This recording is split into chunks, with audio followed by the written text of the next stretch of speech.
to Trust the Process Live. I'm back, and I'm not back because Josh or JJ told me to. I'm back because I want to, because I run the show. This is my show. Look at me. This is my show now, okay? You know what? And you can fight me for it if you don't like it. You can climb through that screen, because that's the only way I'm able to see my guys anymore.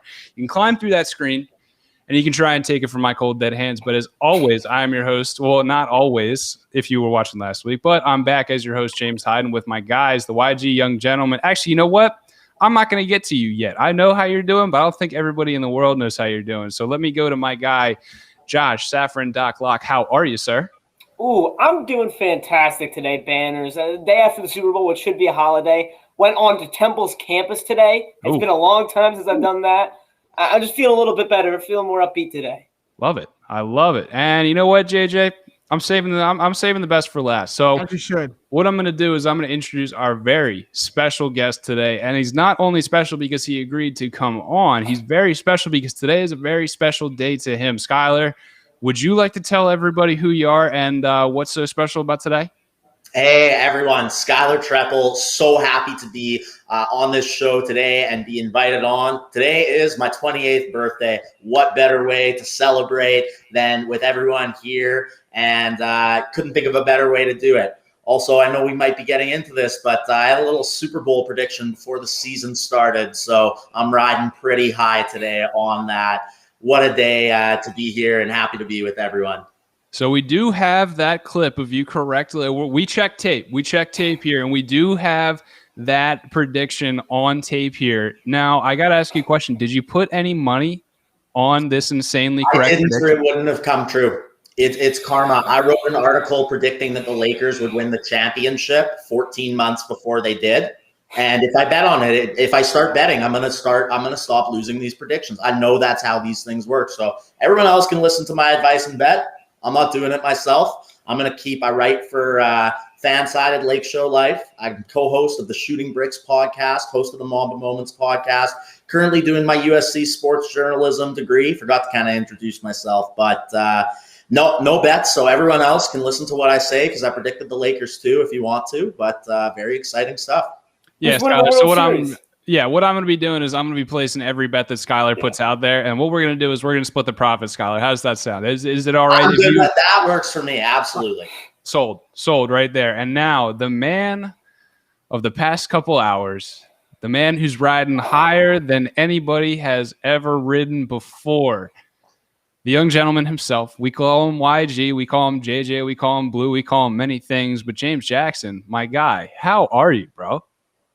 I mean, I'm over the moon. I've from Saturday or from Friday to Sunday, I read every emotion that was possible, and then landed on confident on Sunday morning. And I'm glad that I did, because I mean, not only did I watch a Super Bowl victory, I saw a dominating performance from my team on all phases of the football, which was just beautiful to see. So this wasn't just for me. This is for all my Buccaneers fans, but as all my Buccaneers fans around the country know, I've been holding it down in the 215 for y'all. So this one's special for me. But much more to get into it later. But I just can't stop smiling. I really can't stop smiling. It's a surreal feeling to call my team Super Bowl champions after being in the dark for so long.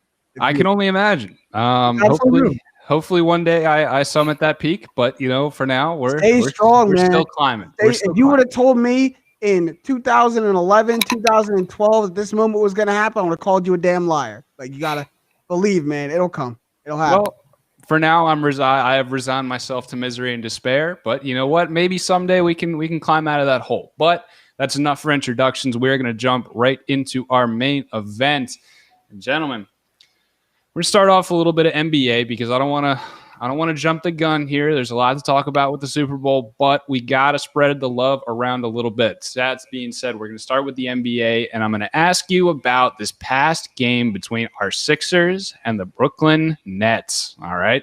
Now, everybody knows the first time they met wasn't a good outcome for the Sixers. Now, they ran it back. Granted, the Nets did not have the two big guys, KD's the second leading scorer in the NBA right now, and Kyrie Irving, who is again sitting out this time with a quote-unquote index finger injury. I'm not sure. You take with that from you, Will. I think by my tone, you know how I feel about this.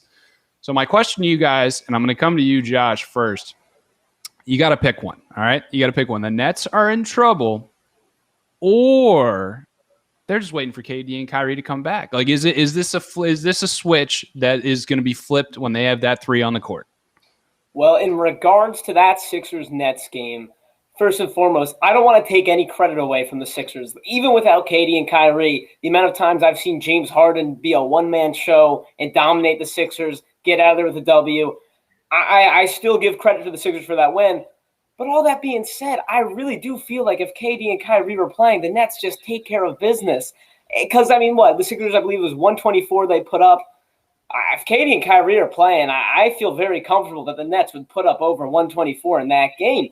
And Embiid absolutely just dominated Norvell Pell, but I think the only reason Norvell Pell was getting that many minutes is because the Nets were checked out. They weren't playing with KD and Kyrie. They knew it was over. So I don't want to take anything away from the Sixers winning this game. It still was impressive to me. There's almost no doubt in my mind that Kevin Durant and Kyrie Irving lineup just takes care of business and beats the Sixers in that one. Even with that third quarter?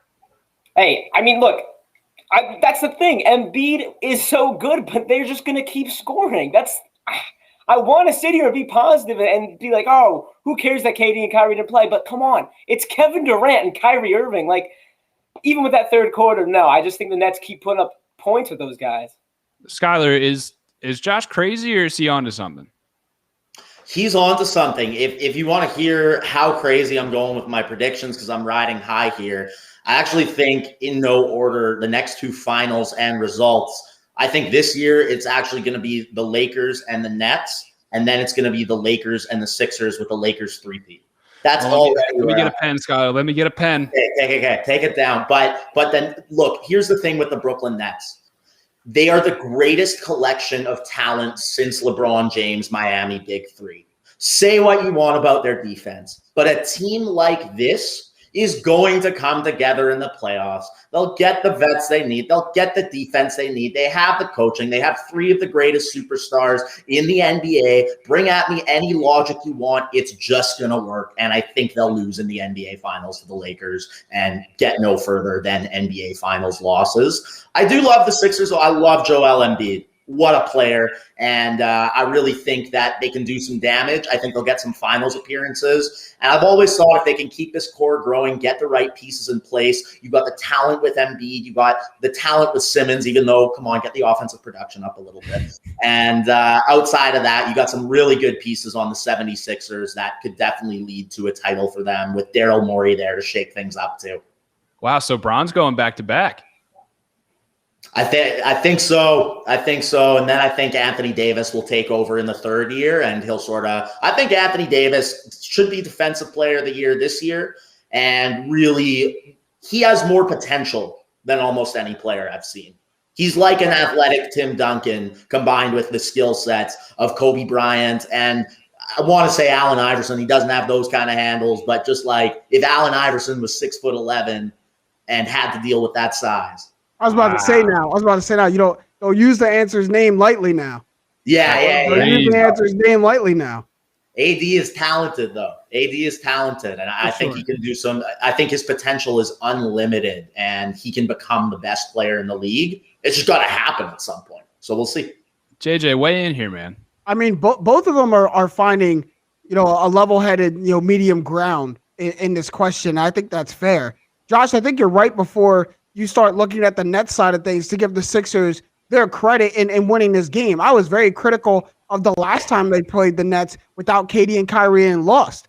So this was one that was on my radar for the rematch. The fact that they almost had the opportunity to completely right their wrong is kind of crazy because the basketball gods gave them KD and Kyrie, took KD and Kyrie out again and told the Sixers, redeem yourself. And they did it with Joel Embiid this time, but they did it. But the reason why the Nets aren't in trouble is because what team looks just as good without their best player? Maybe their 2 best players in terms of chemistry. James Harden is more talented and maybe quote unquote better than Kyrie, but Kyrie now has been there for 2 years, can speak to the chemistry a little bit more than James Harden when he's not taking his leaves of absence. The chemistry with who? They traded everybody away.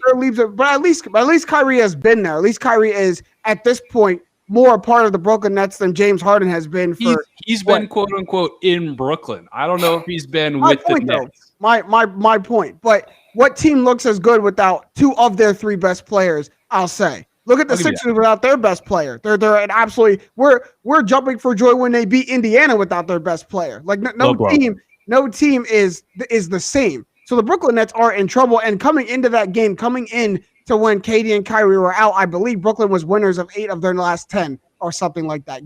Finding it and finding the rhythm and having good outputs.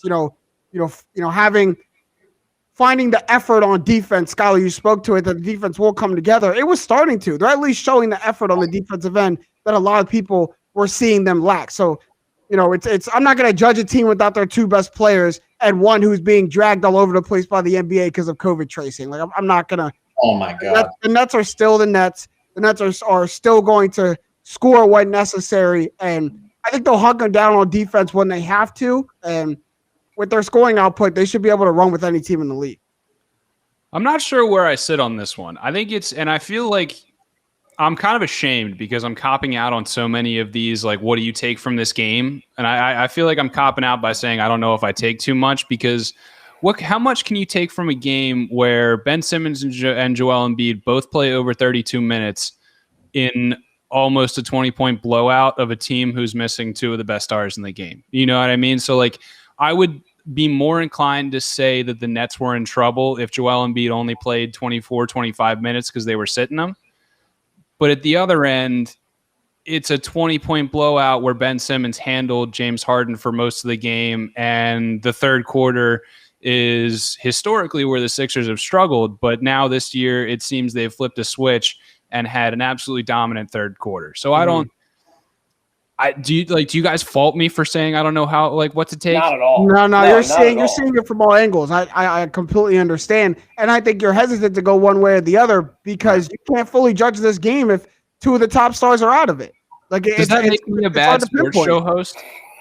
No. You're a great host, I can tell, but I do think that because of the talent on this team, things are. It's such a superstar-driven league. Right. That when you got 3 superstars like this. Here's my thing though with the Brooklyn Nets is like I guess I hadn't really looked at their roster. I had, but it was different to actually see TLC and Landry Shamet playing as much as they did. Like if KD, Kyrie, and that's a huge if. Like they're probably gonna be healthy. Their depth is the Sixers farm system, and I love Landry Shamet. Don't get me wrong. But that is eye-raising. Like Norvell Pell, I don't have the stat sheet in front of me. Norvell Pell logged minutes, and like that absolutely can't happen. And I am pretty positive if in a regular season game, KD and Kyrie mop the floor with the Sixers. And it's hard to say. It's very hypothetical. And Banners, you're exactly right. It's so hard to take away. But that was my takeaway. Like here's why I don't have worries about the Nets. I mean, I'm not going to stamp down as them as a finals appearance like Skyler is, but it wouldn't surprise me if they do, and they're going to be atop of the Eastern Conference. In their wins, Kevin Durant's averaging 30 points, Kyrie's averaging 24, James Harden's nearly averaging a triple-double. Like when they put it together, like you could talk about no defense all you want. You could talk about them not having a matchup for Joel Embiid. But if their top 3 stars are averaging 75 to 80 points and one of them has a triple-double, good luck, man. Like really good luck with trying to beat that. Like Joel can go off for 43, but he doesn't have someone else going off for 30 and someone else getting him a triple-double. Like they have 3 people having a game-high type night. And Josh, you brought up a good point, man. It's TLC got 33 minutes. Norvell Pell played 17 in a backup center role. Landry Shamet played 33 off the bench. I don't know what to take from this game, man. You know what I mean? But you guys did bring up some good points, and that leads me right into our next topic. And it is a superstar-driven league. But this next question has some people across the country raising their eyebrows. The Sixers are 13-0 with their starting 5 on the court. Now, Seth Curry may not fully be back from his battle with COVID. He's been quote unquote looking tired for weeks now, which nobody can blame the guy. He had COVID-19. This is just part of the process. I'm just glad he's back getting himself into playing shape. But the Sixers, again, are 13-0, undefeated when they have their starting lineup. The same exact thing happened last season, right? Some Sixers fans may remember this same old tune being played. Are the Sixers due for a dry spell? And Skyler, I'm going to come to you with this one. Are the Sixers in for a dry spell? No, I don't think they are. When I say the Nets are making the finals and the Sixers, it's pretty interchangeable. But I think in the next 2 years, it's those teams. It's either the Sixers this year, the Nets the next year, or the Nets this year and the Sixers next year. This is a great starting five with Daryl Morey and with the 76ers. I mean, Tobias Harris in the mid-range, the clutch ability, the efficiency, even Ben Simmons. I mean, come on, improve your offensive production. But as of late, he has been though. As of late, he has been though. I got to give him his credit because I was very critical of him. For sure. And the main thing people forget, one of the best defensive players in the league. Oh yeah. His perimeter defense is phenomenal. You got Seth Curry, who's really starting to ball out and come into his own. He doesn't want to just be known as Steph's brother anymore. You got Danny Green. I mean, I'm a Lakers fan from Canada, so Allen Iverson was one of my favorite players, so I've always followed the 76ers, so I know this stuff. Danny Green on the Lake Show last year. Wasn't great in the playoffs, maybe not the most clutch. Perfect for this lineup. And then the monster, the man, the myth, Joel Embiid. This dude is so talented and special and what a modern center should be. I think this is one of the best starting fives in the NBA by far, and it's no fluke that they're doing this well. I don't want to come down from here. Josh, pile on from what Skyler just said. All right. Here's the thing. I do agree with everything you said, Skyler. And I think that this team this year is different than last year's team. And that being said, I also feel a dry spell coming. But I think that it won't be indicative of how the rest of the season is. It's the NBA. There's just ebbs and flows. I don't think we should get too high on this 13-0 just yet. And I don't want to tip my hand a little bit. 76ers last year, they have dropped, I think, 4 out of 5 on their first West Coast road trip of the year. I don't know. I'm a little worried it's going to be coming sooner rather than later. But all that being said, I don't think this record is a fluke. Skyler, you said it. They got one of the best starting fives in the league. I just don't think that it's going to keep going this strong. I think there's a dip, and I think it's going to be coming soon. All right, JJ, man. Omen or fluke right here, 13-0? I mean, I think it's a sign of good things to come. Josh, all you're describing is a normal NBA season. Ask the Los Angeles Lakers. Ask the Miami Heat. Ask anyone who did well last season if they had a dry spell at some point in the season. You absolutely do. It's a 72 this year, 72. Normally 82 game season. There's only been 2 teams ever to win above 70 games. Like you just have a moment, and a couple of stretch of games in the season where it doesn't look as great, and it's normally on a road trip. It's normally when you got to go across the country for 5 days. Like that's normally when the flow happens. I'd rather it happen then than the dry spell happen, coming down the stretch or when you have a string of home games when stuff is normally in your favor. But it might be the same tune as we've heard last year, but it's a different artist. There's different people singing this melody because it looks different. Has Joel Embiid ever been a prime MVP candidate this far into the season?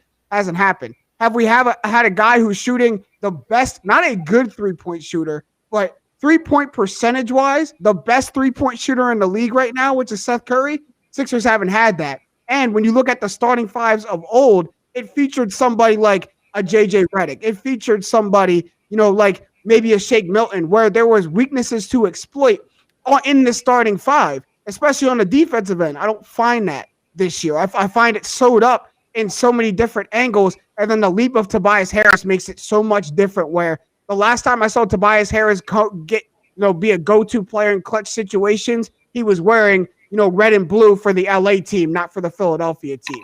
So it just looks a little bit different.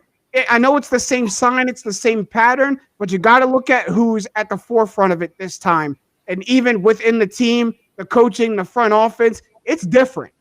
It's the same result, but it's a different people, and I think it's more sustainable. And it's a better sign to come, especially come playoff time and down the stretch towards it. But JJ, here's my thing with why I think they're going to have a little bit of a dry spell, because who have they really beaten aside from Skyler's Los Angeles Lakers. Aside from Skyler's Los Angeles Lakers. Yeah, that's what I was saying. And that was a very impressive win. But they put everything into that game. Like I predicted that win. The Los Angeles Lakers. You're not going to beat them without putting everything in the game. Like that was an impressive win. You're going to have to shell out. It's going to take everything in you to beat that team. Like anything less, you don't win.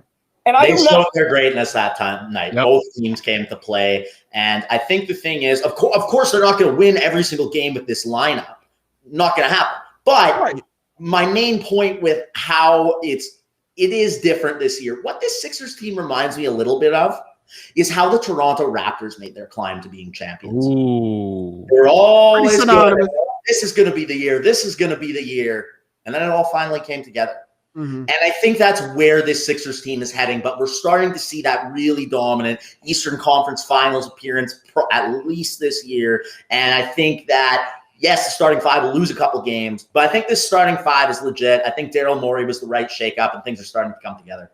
So I'm going to agree. I'm going to say a sign. And why I say I think it's a sign is because, Josh, you're right. I think they're in for a dry spell, but I'm not going to call it a fluke. And why I'm not going to call it a fluke is because in years past, that dry spell would have been anywhere between 3 to 9 games. It would have been a tough, slogging stretch of games. I feel like this year, a dry spell means you snap out of it by the 3rd or 4th game. It just this team just has that feel to it. I don't know why. Doc Rivers. I don't want to attribute it all to Doc because I feel a little bad about that. I'm not going to lie. I think after this season, I think I'm going to be, you know what?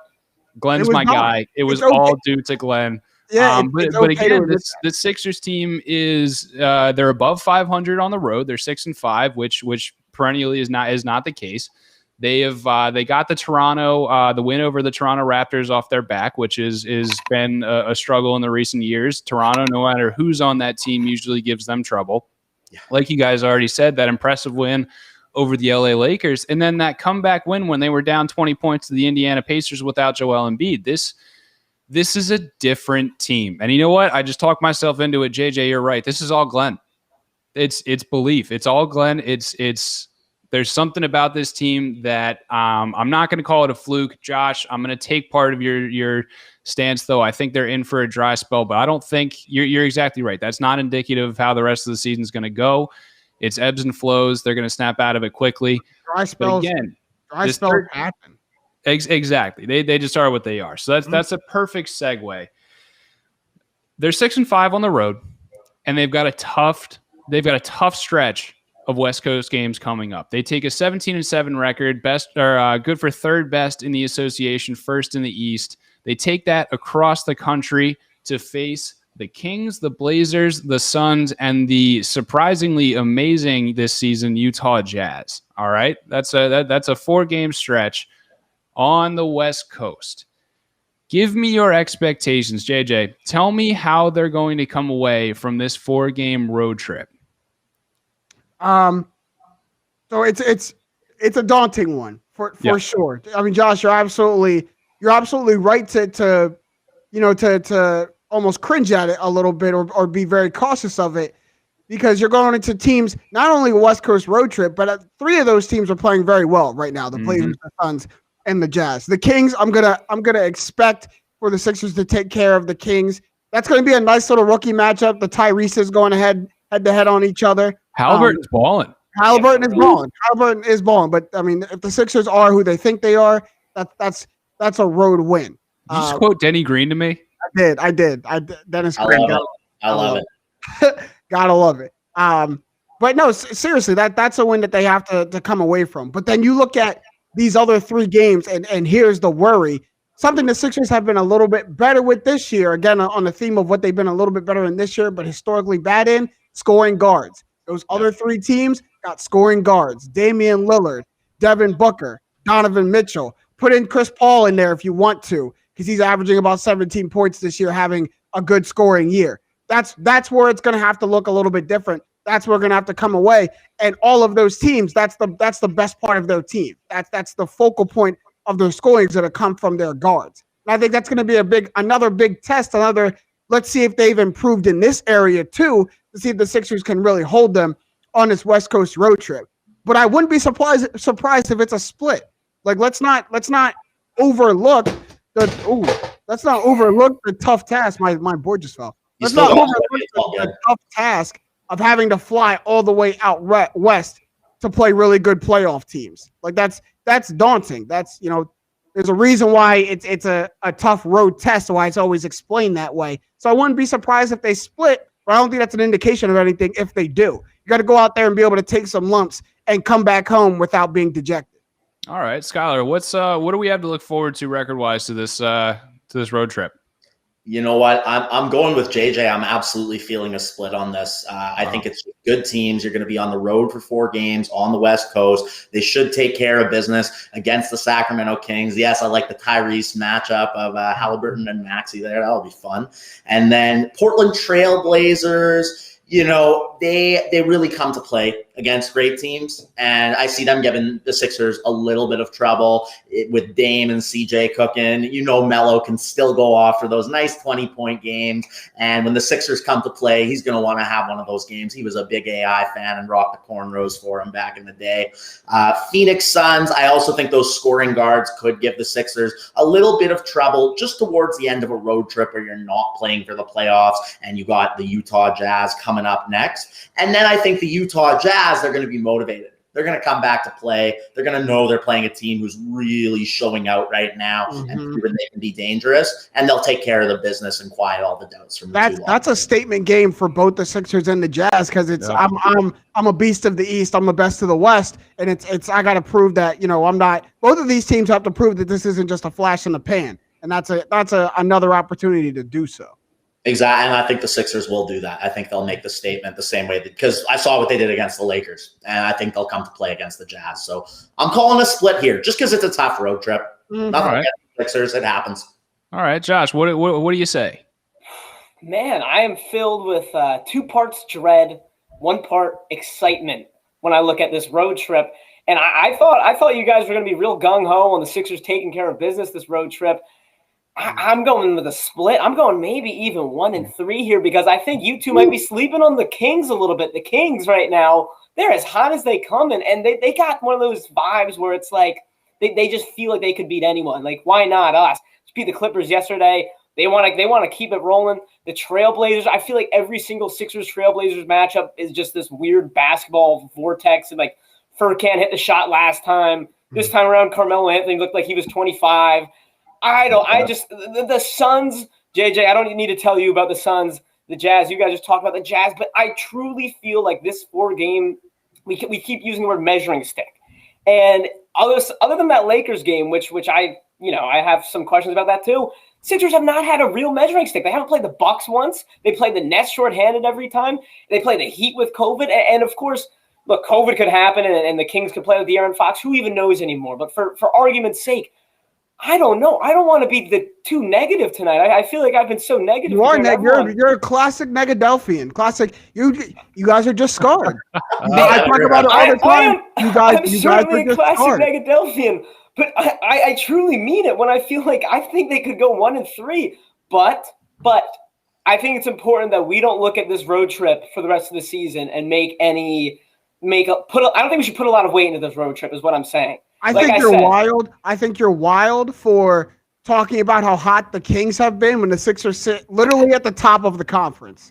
Like, yes, the Kings are a little hot, but the Sixers are literally the top of the conference, which means all season they've been the hottest team in the Eastern Conference, the best team in the Eastern Conference. Yeah, but JJ, I mean, like, this is a bit of an odd comparison, but it's like NCAA tournament vibes, sort of. Like, where the Sixers are the higher seed, they've been doing it all season, and the Kings are they're really feeling themselves. They're on such a run. This was going into April and May playoff time. Yeah, we in beginning of February, bro. This don't have any tournament vibes in the beginning of February. We haven't even hit the All-Star break yet. So sure. But the Sixers, they're clearly the better team. Like, they're supposed to be here. That's what we were saying last week. I just feel like the Kings, they're feeling themselves right now, and I would not count them out. I would not mark down a W yet. I'm going 3-1, boys. Yeah. Whoa. I'm going 3-1, boys. I'm closer to 3-1 than I am 1-3. I'm closer to 1-3. And I'll tell you why. I think the only loss comes to the Portland Trailblazers. And I say that because, Josh, like you said, Melo for some reason looks like he's 25 every other night. And then CJ and Dame just they're going to cook. You know what I mean? You're not going to go out to the West Coast and grab a 4-0, but I'm looking at the schedule and there's no back-to-backs. So it's not like we're going to have to sit anybody or rest anybody off the bat. And I'll tell you what, since those trade rumors came out, Ben Simmons is playing pissed off. Ben Simmons is playing pissed off. And what that means is, sure, he's not going to give you 25, but he'll give you 12 to 16. And whoever he's guarding, lock down, have fun. And I'll tell you what, they've unlocked this 3-2 zone with Tybal and Ben Simmons at the top. And I'm going to tell you what, guys, I haven't seen a scarier looking zone in a while. That with those two up top, that is something to be scared of. So Ben Simmons, go lock down. I don't even know who's going to guard on the Kings, to quite honestly. Whoever it is, have fun. Devin Booker, you're going to get the James Harden treatment from Saturday. And then I'm not even scared about Embiid versus Gobert. Donovan Mitchell's going to be locked up all game. And Joel Embiid, go to work against Gobert. I'm going 3-1 here, boys. I'm doing it. I'm going 3-1. No, I don't mind. I don't mind the confidence in the squad. I really don't. When you're the number one team in the conference, puff your chest out a little bit. Be confident. I'm going 3-1, and this is going to really be the time where I'm cemented in. All right, this is the greatness of Glenn Rivers because he's going to get everybody up. There's no back-to-backs. You have time. Get everybody up for every game. I'm going 3-1. This is when coaching really shows itself. Exactly. Because in a road trip, your preparation's got to be airtight. What you eat, sleep, and do for this duration of the 6-7 days that you're out west is going to determine if you win these games on the road. And that's all coaching and preparation. So we'll really see it coming to fruition. And you don't tell Rivers. He's honestly he was the complete scapegoat for the Los Angeles Clippers. Oh, yeah. Doc Rivers did not choke. Kawhi Leonard and Paul George choked. Doc Rivers was a scapegoat. I remember the 2008 finals when Kobe was MVP, ripping it up, and 6 games, and they dominated in the 6. Doc Rivers is a phenomenal coach, and that's why over the next 2 years, I see the Sixers squad doing some serious damage. But I would be closer to 3-1 than 2-2. You guys, let's go. Let's go. I can't budge. Let's go here. All right, that's gonna wrap up our NBA talk for the main event. Oh boy, now we shift. And Skyler, I didn't tell you about this because I want the organic reaction to this. All right, we're gonna move into football, and before we get to the Super Bowl, the hottest news in Philadelphia, and it's come out by many sources. And friend of my new Philadelphia, my new Philly. I can't believe I just said that. Friend of my new Philly. She used to be on a couple of our programs. Natalie Aganoff has sources close to the team that say a Carson Wentz deal will happen. All right. Numerous sources, but friend of the program, wanted to give her a shout out. Natalie Aganoff reported that Carson Wentz is being aggressively pursued by multiple teams. JJ, I'm coming to you first because I want to start out down here and I want to raise up. All right. What are your thoughts of all these reports? All right. Are we headed in the right direction? The right direction, R-E-I-C-H, Reich direction. If it's for Nick Foles, then there's no doubt in my mind the Sixers are literally trying to just literally enter a time portal and go back to 2017. Like that, it would be one of the most disrespectful trades in NFL history if the Eagles traded back and Nick Foles was in the package for Carson Wentz. It would be absolutely hilarious. But I mean, I'm just watching the absolute shitstorm that's the Philadelphia Eagles going on right now with it's crazy because in the war of Doug Peterson versus Carson Wentz, it seems that the only winner here is Howie Roseman because he's getting rid of both of them. Both of them are one of them is getting fired, one of them is getting traded, and Howie's the last man left standing.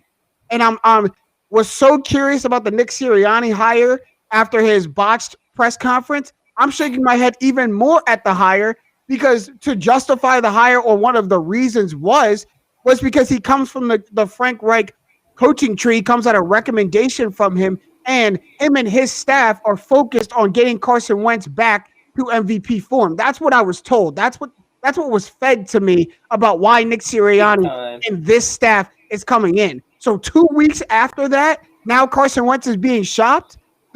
So there is a disconnect between something. So I really don't know who it is at this point or who needs to. Actually, I do know who needs to answer for it. The only man who won't, and that's Howie Roseman. But you can't come out and spoon feed us something to justify your move just to do a different move later and spoon feed us a different answer. Like the answers aren't consistent as the Eagles continue to progress. And from a team who just sewed it up all together, it's just funny. Like it's funny to me right now. I'm sitting on my high horse laughing at y'all. Get it together. So Josh, before I let you go, man, I do have a question. This is the nagging question. If Doug Peterson wasn't to blame and Doug was so good, why don't the man have a job? I have no answer for that one, Banners. I think the man should have a job right now, all right? And I think his job should be with his little visor and his midnight green. I don't want to talk about the coaching, all right? Because I am with glee. I am gleeful at this whole notion that Carson Wentz is being shopped around. I want to address JJ's point, though, first and foremost, because he makes a good point. This Nick Sirianni hire is a little more head-scratching than it was a week ago. And it was pretty head-scratching a week ago. Not going to sit here and deny that. But as I said, Banners, I'm not going to budge. Doug Peterson should still be here. And this further proves that point. But let's talk about this trade. Oh, yeah. This is Christmas. This is Hanukkah. This is the Super Bowl. All packed into one here for me, baby. Your standards for excitement are very low. If this is all of those, your Christmas as a kid must have unreal. This is brilliant right here because that earlier 2 months ago, I was saying we're going to have to be sending a first-round pick with Carson Wentz just to get rid of this guy. They hired Nick Sirianni. I threw my hands up. I said, oh, well, I'm stuck with Carson again. And now these reports are coming out that they're going to get a first-round pick, a very useful running back in Tariq Cohen. And I don't even want to talk about it. I don't even talk about that third piece. And say what you will about the man, the myth, Nicky Six. He's a good backup quarterback, all right? So, listen, the fact that we can get off of Carson Wentz's contract, we can hand the keys to my guy, Jalen Hurts, get a first-round pick out of it, and a good change of pace, a speedy running back in Tariq Cohen. And I don't know what the Colts are dishing out, but the word aggressive in these trade packages, I could not be more happy because I was ready to ship Carson Wentz and a few picks just to get off this guy's contract a couple months ago. Josh, put your GM hat on. Go into the Madden trade machine. Do you get a first round pick, Tariq Cohen, and Nick Foles for Carson Wentz who lost his job midway through the season? That's all that you get. That entire haul for one man. And do you really think that either of these organizations, the Colts or the Bears, pull off something like that for a guy who seems broken? For a guy who seems broken? Well, Ryan Pace is really bad at his job, so yeah. I'm going off this is the same team. Report. This is the same team who traded away the farm to move up and get Mitch Trubisky. It's the same exactly team what I said. to do that in the same draft. But come on. JJ, I'm just reading the reports, man. I'm not making this up out of thin air. I hear you. No, I hear you. I just read the report. I'm not shooting the messenger. I'm just saying when you read a report, sometimes you gotta read it with a little bit of editors on and be like, yeah, that may be a report. I'm not sure that's what's actually gonna come out though. The Eagles might make the trade, but all that just for Carson? That'd be crazy. You might be able to sell it because to me, Carson Wentz, unfortunately, was one of the most overrated players ever. Look, like Mahomes is the that we have actually seen that you could go out and compare to Brady and Manning. When there was all this talk about Carson Wentz, oh my goodness, he's the next big thing. I didn't think so. Jalen Hurts, though, I like him. I think he fits much more with the future of the NFL. And I really like that. And if Nick Foles comes, I was going to ask you guys, what you think, but I would hope Nick Foles. I like Jalen Hurts. And I also think that's why Doug Peterson was fired. The whole world was really baffled with that move at the end. It seemed disrespectful to the game of football, disrespectful to the great potential of Jalen Hurts. I love everything about this move, and I love the idea of getting rid of Carson Wentz. He was never that dude for me at all. I did not understand the hype. There was no one who was around Brady Manning and that level. And I think Jalen Hurts, though, will fit right in with Mahomes and Jackson and Wilson and the new faces of the league. I tell you what. I don't put it over the Eagles to get a first round pick and then use that number 6 pick for something stupid. I don't put it above it to go and get the third QB off the board at number 6 and whiff on the wide receiver pick again. Don't put that out in the air. It'll be, you want to talk about Christmas? Oh man. Wow. I'm blown away. I really am.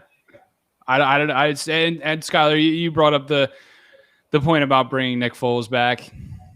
At this point, I don't put it past Howie Roseman, but at this point, it's not a football move. It's a PR move to save them from the absolute shitstorm that this team is right now. When you look at the team, you have to do a complete overhaul of the offensive line. You need at least 2 to 3 more skill position players, not just talking about wide receivers throughout the whole skill position roster. When you look at the defense, you're going to need 2 new safeties, 2 new cornerbacks. Derek Barnett should not be re-signed. And by the way, this is coming up in another show. Are we finally ready to talk about Derek Barnett being a bust?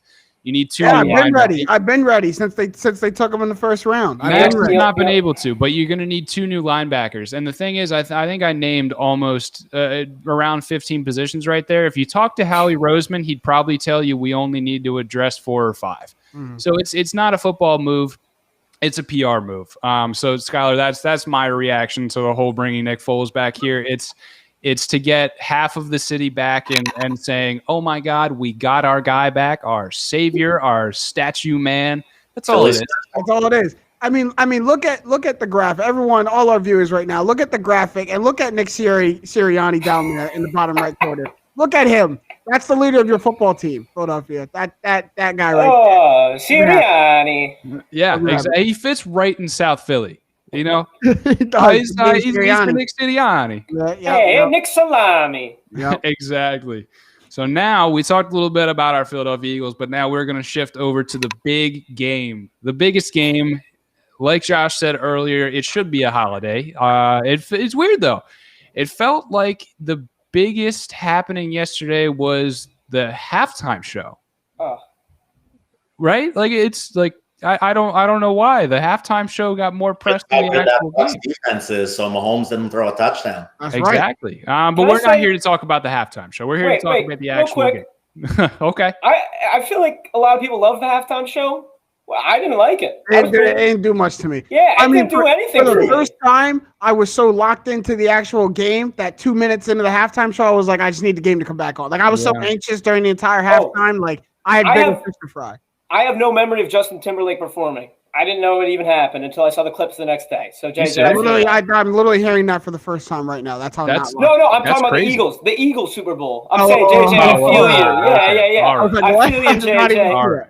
No. I am born and raised in Canada, so shout out to the weekend. That was pretty fired up. Shout out XO. Great performer. Just I had bigger things to do last night. Yeah. No, dude, we'll get into it. I'm hyped too. I'm hyped. One quick thing about the halftime show. I hope you guys all remember it. Just going back a couple of years to may he rest in peace, Prince, the Prince halftime show.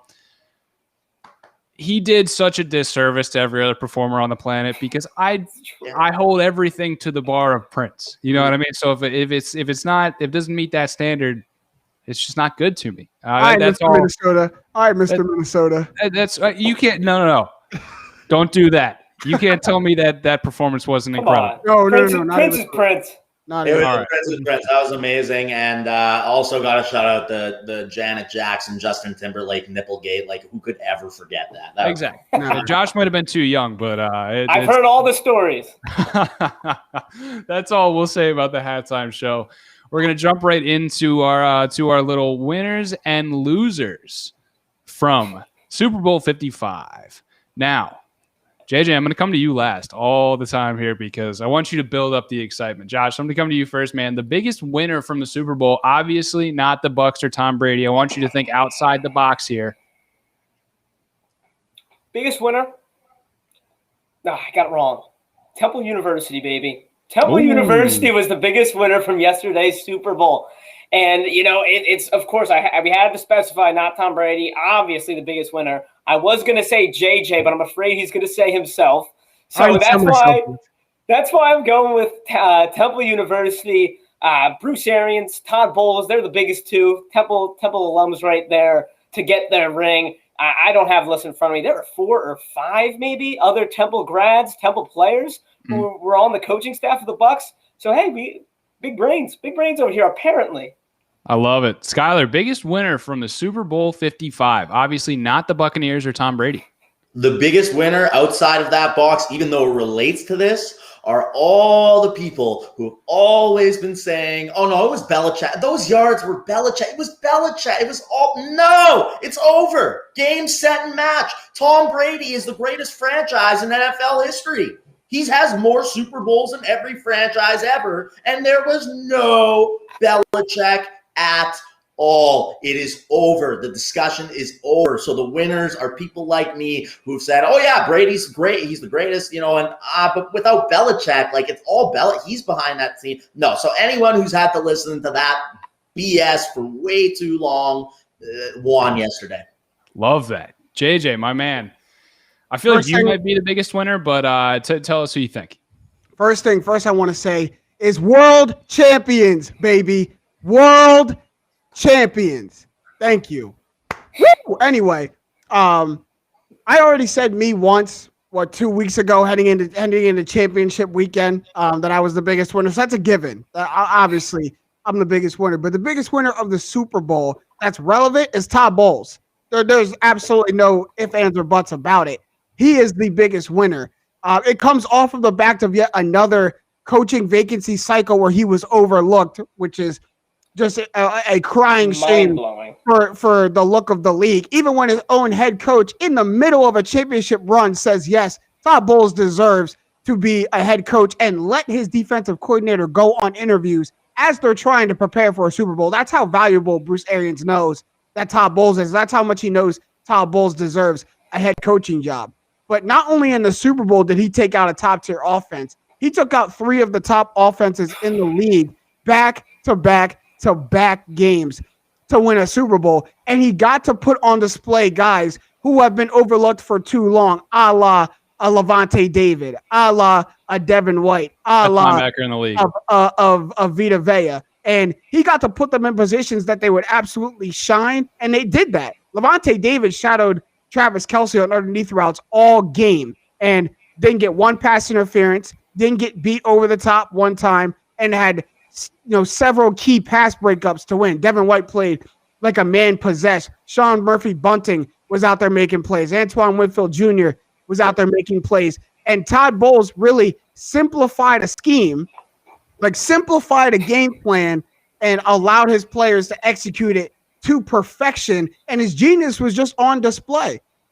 He was on notice to see if he could lock down the greatest offense anyone had ever seen in the NFL, and he held them to 9 points. Patrick Mahomes didn't have 100 yards passing until 3 minutes left in the third quarter. Absolutely locked them down. Todd Bowles is the undisputed winner of this Super Bowl, maybe the undisputed winner retrospectively looking back on these entire playoffs, if I'm being honest.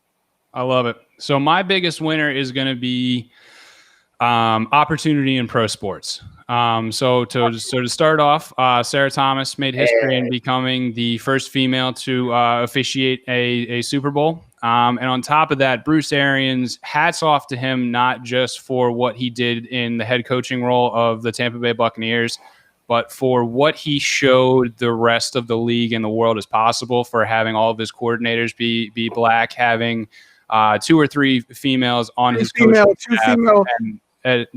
Major assistant roles too, not just exactly. On the staff. What Bruce Arians showed the rest of the league and the world of professional sports is possible, I think meant a lot to every viewer, and especially the young viewer out there and showing them what is possible. So my winner is opportunity in pro sports. Let's see. We're going to move right on to our losers from Super Bowl 55. Now, we're going to go right back around the same order. Josh, my man, the loser of Super Bowl 55, but obviously not the Chiefs. Yes, not the Chiefs. And I tip my hand a little bit here. Mine is the Weeknd's wallet. Now, I don't have the exact number. It was, I think it was like 7 million? 7 mil. So I saw 7 million, yeah. So, as I was saying, I was not very impressed by that halftime show. It wasn't the worst thing I'd ever seen, but it didn't do much for me. And you're telling me the Weeknd shelled out $7 million of his own money for that halftime show? Well, why didn't the NFL just help him out? I don't know. It's the NFL, Skyler, because it's the NFL. You want to do this for free? You want to pay for it? It's the Absolutely. You're not Michael. Yeah. You're not Michael. But if he had shelled out $7 million and it was like, wow, that production value, like, that looked like worse than any NFL half. I mean, I wouldn't say worse, but like, it was mediocre. And it's $7 million from his own pocket. I feel bad for him. I mean, I hope he's happy with it, but I don't know what that $7 million went to. Skyler, biggest loser from Super Bowl 55, not the Chiefs. The New England Patriots. Same lane. Yeah, same lane. Are you kidding me? Are you kidding me? You don't surround him with that. Look, I mean, we'll get into this soon, but seriously, what they had going on in New England there with Bill Belichick, with all the frustrations with Brady, with Bill Belichick saying, yeah, Tom's just another guy. He's been there 20 years. You can loosen up on him a bit. So Brady wanted to leave. Gronk retired rather than play for Bill Belichick. And the culture there just got too intense. And basically, they did not have receivers. Brady could still throw the deep ball, and they just didn't have the talent. So Brady was either going to stick around for a rebuild in New England or go to a team that's got everything except the quarterback. And that's what happened. So the New England Patriots are the biggest losers yesterday. I love it. JJ, biggest loser from Super Bowl 55. Almost in the same vein as what Skyler is saying, because I feel like some New England Patriots fans fall into this category, but it's Brady diminishers / or Patrick Mahomes, because the GOAT discussion of quarterback is over. And for the first half, I'll talk about the Brady diminishers for it now. You talk about if you wanted it, if you were on the train of it being Bill Belichick, that's absolutely shut down. If you're on the train of he's getting too old to do it, it's shut down. If it's on the train of he can't go to another team and win a Super Bowl in the first year, it's shut down. I mean, you watch the man defy all doubters and every doubting angle in one season. And in the same vein, Patrick Mahomes is that loser because it's going to be him and Tom Brady moving forward for the GOAT discussion of quarterback. Like fast forward 5 to 10 years, that's all we need to see. And it's going to be Patrick Mahomes and Tom Brady. And the only way he's going to be able to eclipse Brady objectively in that performance is if, one, he gets all the career accomplishments that Brady has, the 70,000 passing yards, the 500 career TDs, the 50 touchdowns in a season, the near perfect, all the stuff that Brady has done, career postseason accolades. And then, Josh, you alluded to it with the numbers. He's got to get 8 of them. He's got to get, and if Tom wins it next year, he's got to get 9. He's got to get more than what Tom has. He's got to get more than what Tom has to overdo or overcome the fact that he lost head-to-head to Tom Brady. So he's either going to blow him out in career stats, which is just it's unreasonable to think, or he's got to get 8 Super Bowls. That's the only way he can eclipse Tom Brady as GOAT, because he lost the head-to-head matchup. And to put that in perspective, imagine if LeBron James, with the same career accolades, actually lost to Michael Jordan head-to-head in the finals. There would not be anything LeBron could do to get the GOAT status because he actually lost the head-to-head matchup. It's the same thing. And Patrick Mahomes just had the unfortunate scenario of actually losing to the guy that he's chasing. But can we back up? Remember that. So he's got to wait. Can we back up, Skyler? What did you say about going back-to-back? I said that the Bucks are winning next year because, and if you want to hear it right now, I think it's going to be Bucks Chiefs again, and I think we'll get the we expected yesterday. But the Bucks are going back to back because think about this year: there was no preseason. There was no preseason, and they did this just because they were so talented and just needed Tom Brady. This was Brady's best receiving core since 2007 with Randy Moss and Wes Welker. Brady is physically at 43 with his TB12 stuff looking better than he has in a long time. His deep ball is better, and it was good in New England. He just couldn't find receivers to connect with, so it was easy to say he was washed and let him walk. But Tom Brady, they're going to be better next year. Tom Brady will fall off. Father Time's undefeated. He's not an actual robot. But for next year, the Tampa Bay Buccaneers are going back-to-back. There's only one person from this roster that's a free agent going into next year, and that's Chris Godwin. And Mike Evans has already went to Jason Light and said, take something out of my contract to make sure that the same core comes back. You can do that. That's only Chris Godwin and Antonio Brown. There's the only two people who got it. Everyone else is locked up. The same squad is coming back. Ask the Chiefs how hard it is to repeat. And that's it. I don't think he'll win another one, but I think Brady finishes as an 8-time Super Bowl champion. And I think he'll become the first quarterback to go back-to-back since Tom Brady. And just another little GOAT stat right there. Skyler, you might be making me a lot of money, man. I like the splitting thing because then I like that karma. I'm sold on that. I promise you, if that happens, we're splitting the money. I'm saying Bucks Chiefs then. I'm saying Bucks Chiefs win. Bucks Chiefs with the Bucks win and a higher scoring output from the Chiefs than this year. Wow. My loser is going to be Mr. Tony Romo. So if you type in Tony Romo on Twitter, and fellas, we're all guys here. So we've all had this kind of moment where you wrap up in the bathroom and you're rushing. You either got to get out the door, you got to get back to the computer for a Zoom interview, or something's on the stove in the oven or whatever. And you wrap up and you run back and you feel, some kind of slips out. You know what I mean?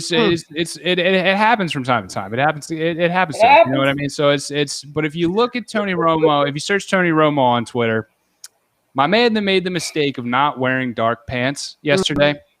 So, I mean, you could take the defense of it was some grease from some food. I took a drink of water and it happened to spill in an unfortunate place, but it seems like Tony Romo had there's a couple pictures out there of Tony Romo having an unfortunate spot on his pants in an unfortunate place. So Tony, my man, take a couple weeks, figure out your defense because we're going to call you in. You got some explaining to do. So Tony Romo takes the L for me yesterday, fellas.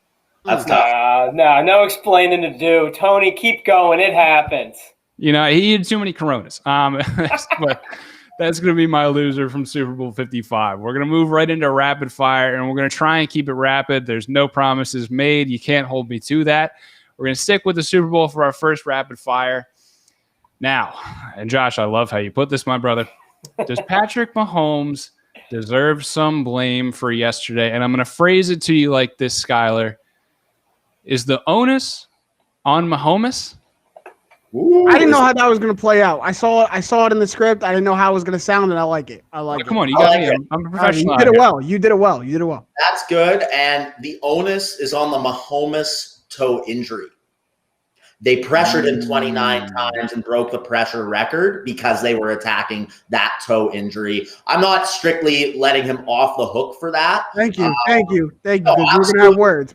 It's too great to put up a performance like that. You got to throw a touchdown. But the Bucs were fully capitalizing on that toe injury. The fact that he couldn't run, which is smart. It was very Patriots-esque, actually. But, the onus – oh, man, it's on. Yes, when I say it's on the Mahomes toe injury, it is on. The team didn't play great, but at the end of the day, yes, it's on Mahomes because he's that good. He's that good, and he should have been able to have a better performance, and I expect him to come back harder, stronger, and faster in years to come. There will be the discussion between the two, but we got the Jordan on the Wizards versus LeBron in 03 matchup in real life, and 43-year-old Brady, it's ridiculous. I can't even believe it. I've been watching this guy since I was like 9 years old. Right. Josh, you looked like you had something to say. Yeah, no way. And yeah, I'll put a fork in it. Brady, there's no argument. It's over. Brady's the GOAT. Mahomes, we were just talking about it. But there is no way I am putting the onus on Mahomes in this one at all. He set a record, a season record this year for running around before throwing the ball. I think he ran 450-something yards. 497. 497 yards before throwing the ball in this game. Hey, all credit to that guy, Todd Bowles. That's why he's on the screen. I'll shout out the Chiefs' offensive line for being worse than the Eagles' offensive line was all year, of course. But look at what that guy did. He did absolutely everything. And with this toe injury, and I don't know how much it was affecting him anymore because it didn't look like it. Even with this turf toe, sure, I think it was fake. I think they were trying to make it seem like he wasn't going to be as mobile. That guy was running around like crazy. He made the most impressive incompletion I've ever seen in my entire time watching football. Two touchdowns bounced off players' helmets. And, I'm not going to sit here and play the what-if game all day, but I'm saying with confidence there is absolute no onus on Mahomes. And yes, this game is going to be talked about for years. And yes, it cements Brady is better than Mahomes. But I don't think anyone should take respect off of Patrick Mahomes' name because of this Super Bowl. He did absolutely everything he could, and I give him props. See, that's where you're mistaken, Josh. Us putting the onus on Patrick Mahomes isn't taking respect off his name. It's holding him to the standard that we know Patrick Mahomes is. And I get it. Turf toe, whatever. Battered offensive line, whatever. You came away with 0 touchdowns? None? When 2 dropped off the helmet.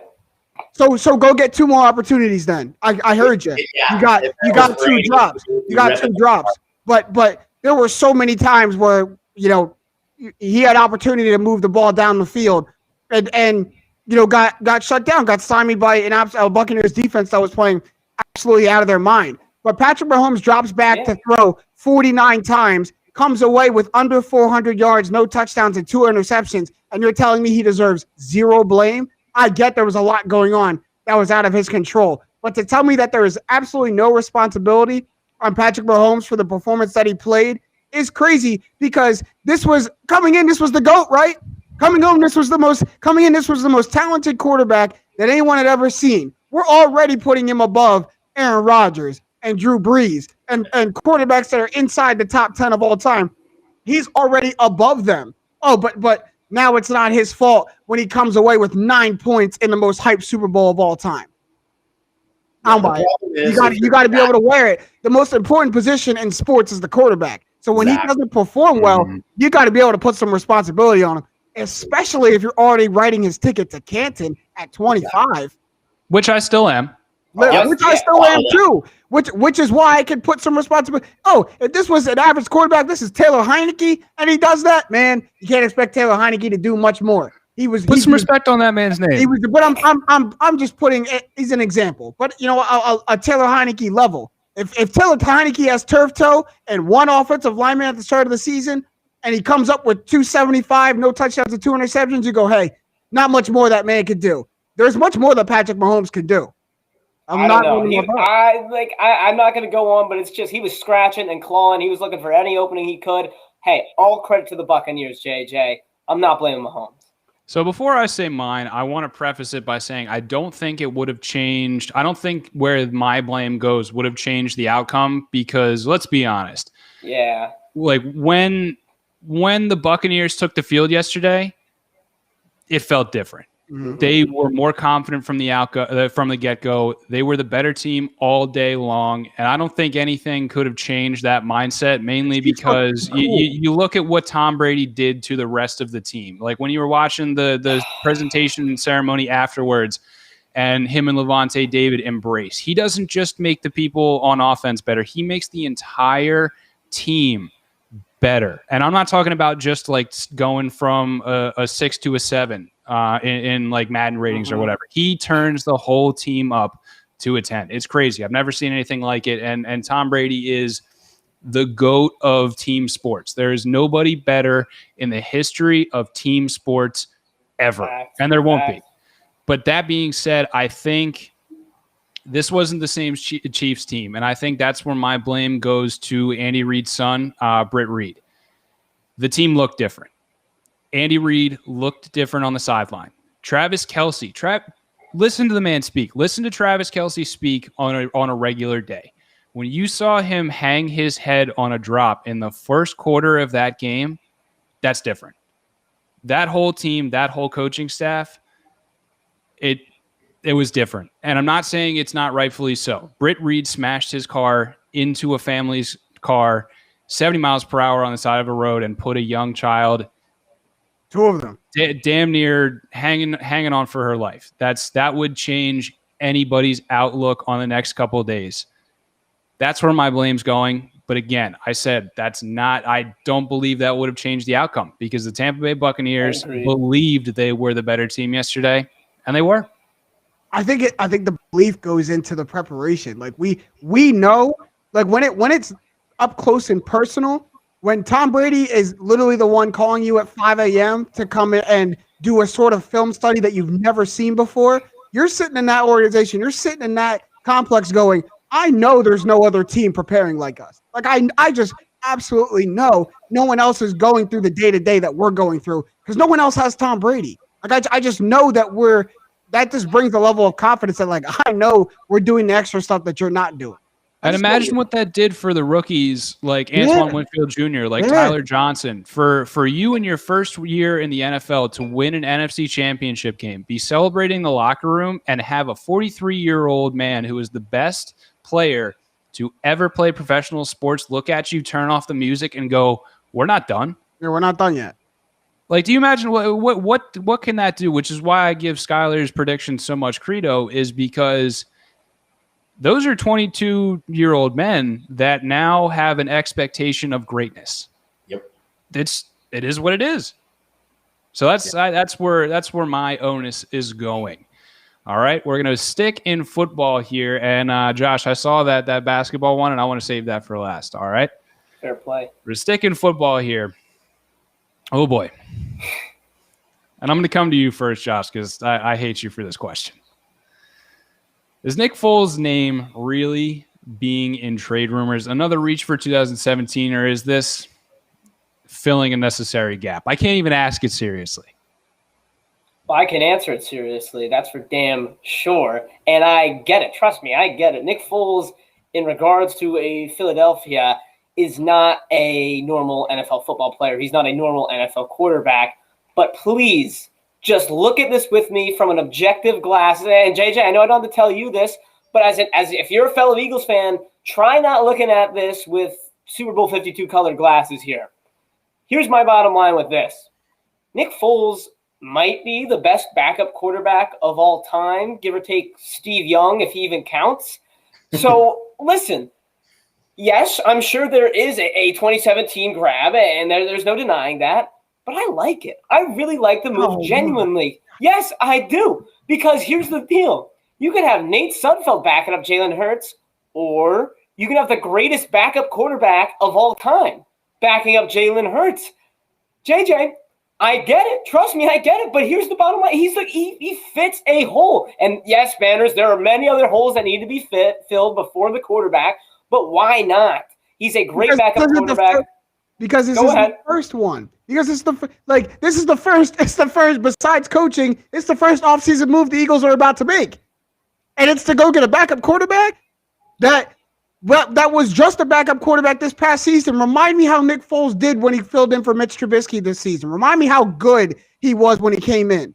I mean, he's a backup quarterback. No, he's the best backup quarterback of all time, Josh. So he should be able to come in. But that's what you're saying. So he's not just a backup quarterback. He's the backup quarterback to this city. And you think him being a backup quarterback would last for long, and that's the only thing he's being brought in to do? I think that's just not. And honestly, like it's annoying to watch the Eagles continue to grasp back to the last thing that went well, and that was the 2017 Super Bowl. It's like they don't know how to redo it. They don't know how to rebuild it. They just want to get the old pieces back. This absolutely is a reach. Like, come on, man. If this is July, August, and you make this move to go get your backup quarterback, fine. But this is the first move you're about to make, and it's to go get a backup quarterback who didn't even look that good when he came in this season. When he did his job as a backup quarterback, He lost his starting job when he became a backup quarterback to the guy he took over for. They put Mitch Trubisky back in, and then Mitch Trubisky led them to the playoffs, not Nick Foles. I'm not hyping up Nick Foles as the quarterback of the Eagles next year, but I'm looking at this as the kicker. It like not like football kicker, like, you know, the kicker in the trade, like the throw-in, like, oh, here's a first-round pick for Carson Wentz, and by the way, here's a backup because I know you need one now that you're giving us a quarterback. And the fact that it's Nick Foles, sure, makes me feel good because memories, makes me feel weird because of memories. Throw that out the window. He's a good backup quarterback, and just don't look too much into it. And it's impossible not to look too much into it because, of course, the whole going back to 2017 thing. But if he's the kicker in this deal where you're getting a first-round pick for Carson Wentz, I love it.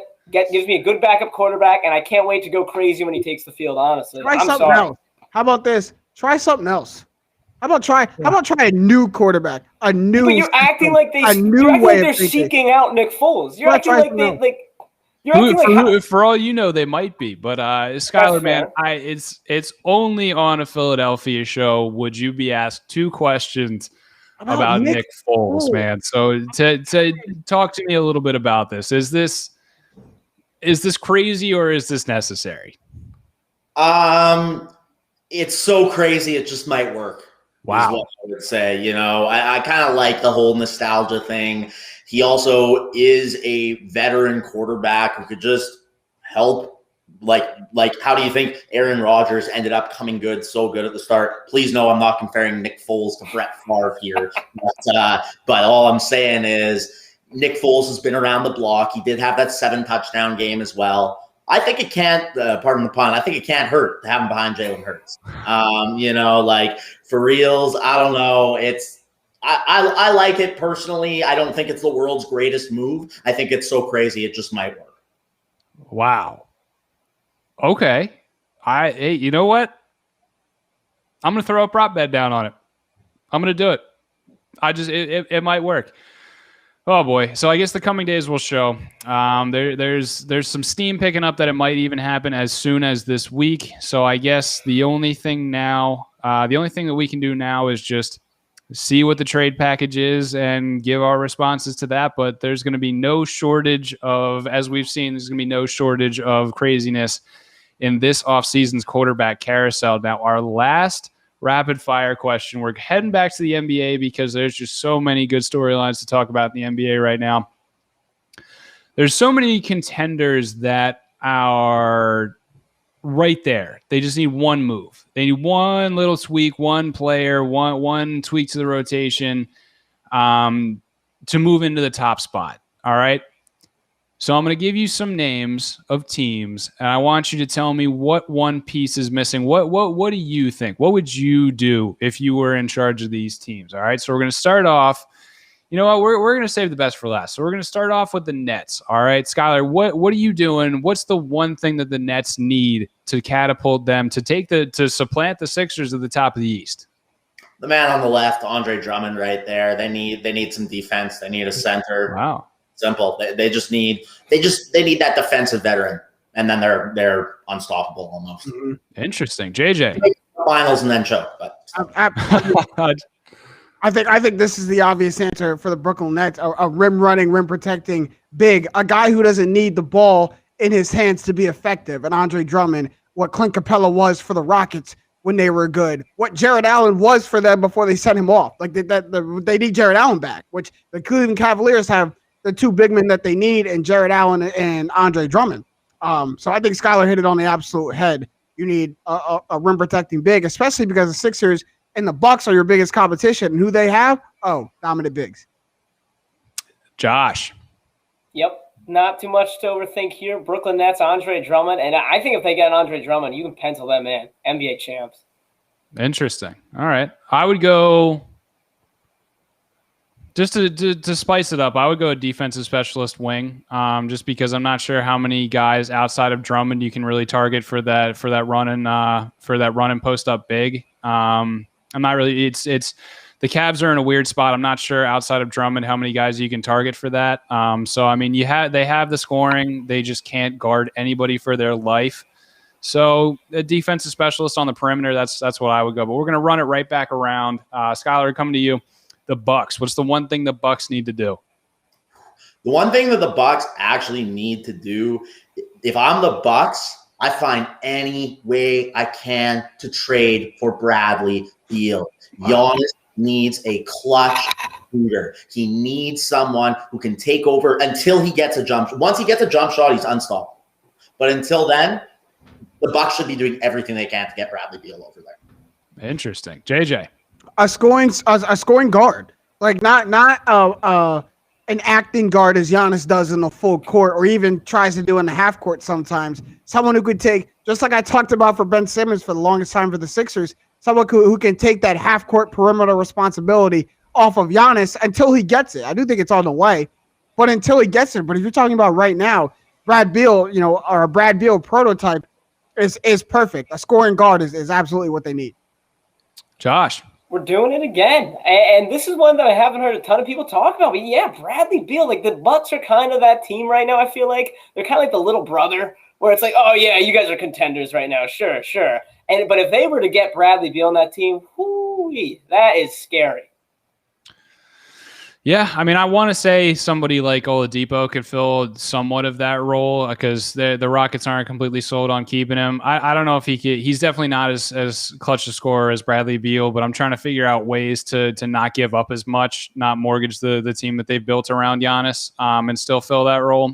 Just for argument's sake, just so I don't parrot everybody. But so we're running right back around. Skyler, the Clippers. Well, the LA, I actually think the Derrick Rose trade would have been nice for them, although I love them united with Tibbs on the Knicks. And, oh, my God, the Knicks aren't doing bad. It's in the world when that's happening.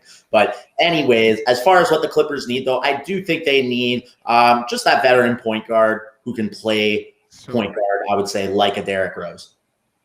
JJ. That's so crazy. Like, I'm not – we might need to, switch up the order because Scott, he's saying everything that I'm thinking. I mean, there's a reason why Kawhi Leonard wanted to trade for Chris Paul in the offseason, is he knows they need exactly that, a veteran point guard, because they need a facilitator on offense. Reggie Jackson, in his prime in Detroit, was always known as a guard who could turn it on, who could score, but was never known as that great facilitating point guard to get the offense going, and Kawhi needs that. Both times when he had championships, he had that. Tony Parker and Kyle Lowry, good facilitating veteran point guards. He wants that again. I think that's what LA needs. Clippers. Josh. Man, I'm going to cheat here a little bit and say they need the old Lou Williams back. And I just feel like Lou Williams, if he steps it up a little bit, that team could just take that next leap. And obviously, they're atop all the power rankings right now, but I feel like they're missing just one piece, and he might already be on their roster. That's a good point. So we're going to come right back around with the Sixers. All right, let's get JJ Redick back. Oh, you stole me. You stole mine. I think that would be nice, honestly. Just with a Daryl Morey team and how good they are, and the fact that you got Dwight behind Joel Embiid, and Dwight can still play the backup, no problem. We saw what he did last year. So I actually really think that getting JJ Redick or just another three-point specialist really works with that Daryl Morey offense. Spaces the floor for Joel Embiid and give Ben Simmons someone else to kick the ball out to. Love it. JJ. I'm going to disagree with you here, Skyler, actually, and specifically about the Dwight Howard thing. I think in the early part of the season, it was perceived that Dwight Howard can play that backup role very well, but I think they could use some depth at that 4 and 5 position a little bit more. You see, they tried to give Tony Bradley some minutes. That didn't work out too well, so I don't expect him to see the floor anytime soon. But when you look at when Joel Embiid goes off the floor, whether it be in rest minutes during the game or games that he's not playing, it looks like they're starting to lack that depth at that big man position. And scoring in the low post right now is something that's a part of the Sixers offense. And if you don't need to get that at a high clip again, but someone who can come in and fill that void when Joel Embiid is not there, I think that'll help the Sixers. They have a bevy of guards. Like going and getting another guard, I think, is gonna, almost gum up the works a little bit. There's too many mouths to feed at the guard position. They don't need that. Someone just put in the chat Marco Bellinelli, maybe as another 3-point specialist, but I do think the backup big man is at the forefront for the Sixers. Love it, Josh. What do you think? First and foremost, that someone was my dad, and he definitely put that in there to get me riled up. Marco Bellinelli, one of my least favorite Sixers to ever play for them. Yeah, oh my gosh. I always said when Marco Bellinelli's on defense, it's like giving the other team a power play. It's 4-on-5. That guy's a liability. But anyway, see, there it is. Thanks, Dad. Anyways, a week or two ago, I would have said Bradley Beal. And after seeing this team gel so well together, they don't need to sell out and get Bradley Beal. I really like this team. I would want PJ Tucker, and I want him bad, really, because I think you can get him for pretty cheap. And I'm a little worried, actually, that Daryl Morey's rough departure from Houston might have screwed him over with doing some deals this year. But I really think PJ Tucker would fit well because, like you were saying, JJ, I think Dwight Howard's going to be, go through a week where he can really fill in that backup role, and there'll be a week where he's getting 2 flagrants or whatever and not missing dunks. I mean, we saw it with the Lakers. I mean, Dwight Howard was the main backup center to start the season, and then come playoff and finals time, Dwight Howard didn't get minutes. No, but PJ Tucker for me, he's great. He's a big body. He's the best corner 3 shooter of all time. That's never a bad thing to have on your team. All right, we got 2 more teams to go. We're running it back. Skyler, the Utah Jazz. Ooh, what do the Utah Jazz need? Well, you got Rudy Gobert, you got Donovan Mitchell, and you got Mike Conley balling out right now. So for me, what do you get a veteran shooting guard behind Donovan Mitchell just to have that firepower come in and when he's not playing, because he's such a fiery and amazing player, even though this hasn't necessarily been his full potential this season. So I think you get a nice veteran scoring guard who can show him the ropes and take some of the minutes away from him, and you'll be all good there. Love it. JJ, the Utah Jazz. Not too far off from what Skyler was saying, but depth at the wing, depth at the 2 or the 3. I could see that because right now their primary players at the 3 are Jordan Clarkson and Joe Ingles, with Royce O'Neal kind of sliding in there as well. I think you get another person to go on that bench and really help out that second unit at the 3 position, who maybe if they're a bigger 3 can play some of the 4 as well. I think that's where the Utah Jazz are headed towards, because they need to make that jump in the playoffs. And I think they've got the starting unit down, and we all know the best teams in the playoffs have depth. And I think that's where they're going to take that next leap is to get that depth on their team. Doc Locke, the Jazz from Utah. The Jazz from Utah. I'm on the same page as both of you, but a little less on the wing side, a little more on the backcourt. I got a specific guy in mind, Lonzo Ball, and I'm not quite ready to give up on Lonzo Ball's career. Not that everyone is, but I do think he would slide really nicely into that. He could start depending on the matchup, come off the bench, and the Jazz are one of those teams where they're not. I don't think they're going to put all their chips in. Lonzo Ball is kind of like the perfect half in, half out. We'll see what happens with this team. Love it. All right, we're coming back with our last team. Skyler, your Lake Show. They absolutely need a big right now. They'll be fine. They'll pull it together. They're literally better than last year, and they will turn the switch in the playoffs. They're the freaking Lakers, and they're on fire, okay? They have Trez. They have Schroeder. It's a better team than last year. So really, they're fine if they don't get anything. But Marc Gasol, he'll turn it up in the playoffs, but as far as our regular season record, he looks like we have a Gasol brother on the Lakers in the playoffs. Great. I'm super happy with that. But, overall, they need a big. They need a big who can play consistent minutes and provide consistent scoring, or Marc Gasol needs to get a lot more aggressive. Agreed. JJ, your need for the Lake Show. It's absolutely nitpicking here. Like if I'm choosing something because I have to choose something with the Lakers. Skylar, I do think that when playoff time comes and rotations get shortened, I think Marc Gasol gets used in a lot more, I'll say, efficient roles. So he won't be playing as much more extended minutes. He'll go just in the spots we can produce, and then you trim the big lineups down to really Anthony Davis and Trez. And I think you got what you need to have. But a 3-point specialist, marksman. Danny Green left, and they don't have that anymore. They're still efficient in the 3-ball, and LeBron creates open 3-point shooters better than anybody in the league. So they get their share of open 3-point shots, and I don't think we've seen the best of Wesley Matthews yet in terms of the 3. But if you get one more knockdown 3-point shooter, then I think the Lakers got exactly what they need. And then there's literally no weak spot on the team. And there's literally none. Yeah, I want to say that the Lakers don't need anything. That's really how I feel. But yeah, seriously, pick one. JJ Redick, I think he would actually, like you were saying, JJ. They could, like, who couldn't use a JJ Redick? I don't want him personally, just don't like him for the Sixers. But how could they not use JJ Redick? Pick your poison. The Lake Show's winning. Yep. All right, that's going to wrap up our rapid fire.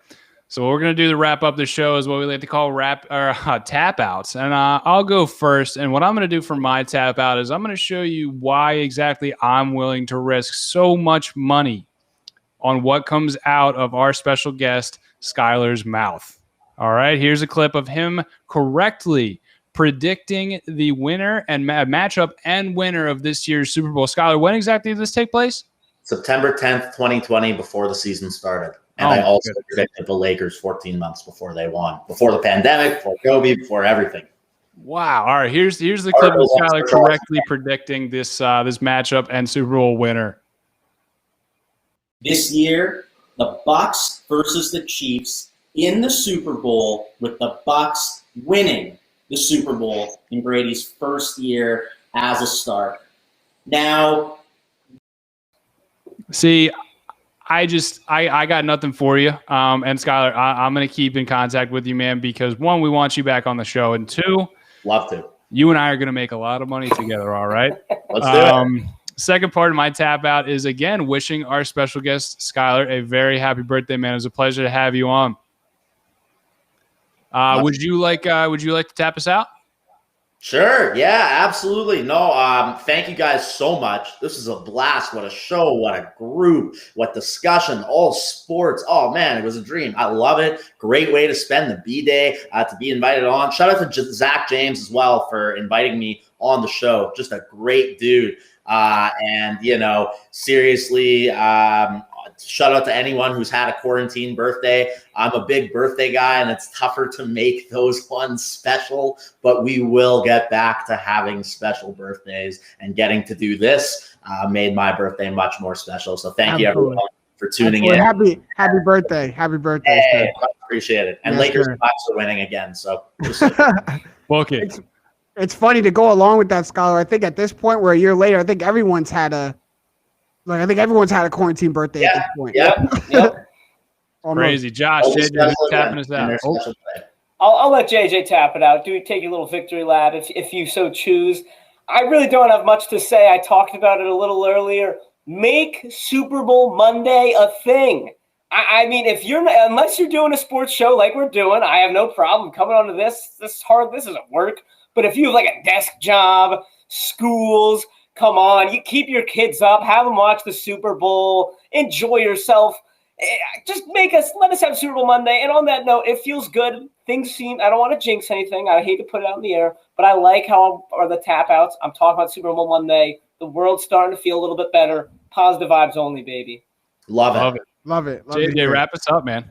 I mean, you guys are probably wondering, when is he going to get tired about talking about the Buccaneers? And it's never. Not anytime in the near future, absolutely for sure. But my tap out will be a little bit lighter, because not only was it satisfying that my team won, but this was real personal for me. Anyone who follows me on Instagram or Twitter at the Real Jimmy J on both, solid plug.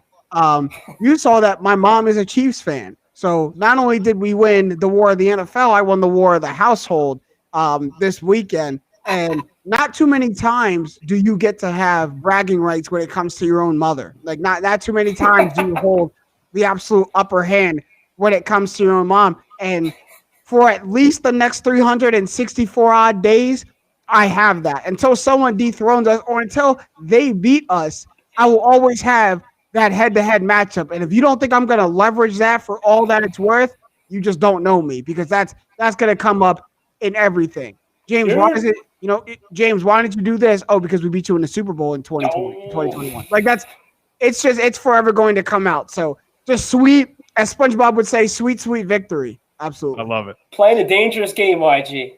I love it. All right, that is going to do it for us here on Trust the Process Live. A very big thanks to our special guest, and happy birthday to him as well, Skyler Trepel. You can follow him on Instagram and Twitter. And what were those podcasts you plugged at the beginning again, Skyler?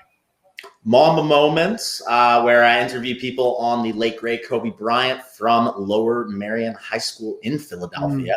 My favorite player of all time. AI's right up there, though. Absolutely top 5. And also Shooting Bricks podcast. I got a new one, Lakers Unrestricted, coming out soon as well. But yeah, no, follow me at Skyler Trepel on Instagram, at Skyler Trepel on Twitter, and you can look me up on Facebook, LinkedIn. Always happy to come talk sports, write sports, even entertainment. But thank you so much again to you guys for having me on the show, and wonderful way to celebrate my birthday, and just a fun time. Good group of people. You were a tremendous guest, man. It was a pleasure. Pleasure having you. Hey, much appreciated. As always, I'm your host, James Hyden. We are Trust the Process Live. And as always, we are brought to you by My New Philly, where something's always new and everything's always Philly. Except the Super Bowl champions, baby, because they in Tampa Bay. No doubt. Live it up. My favorite players are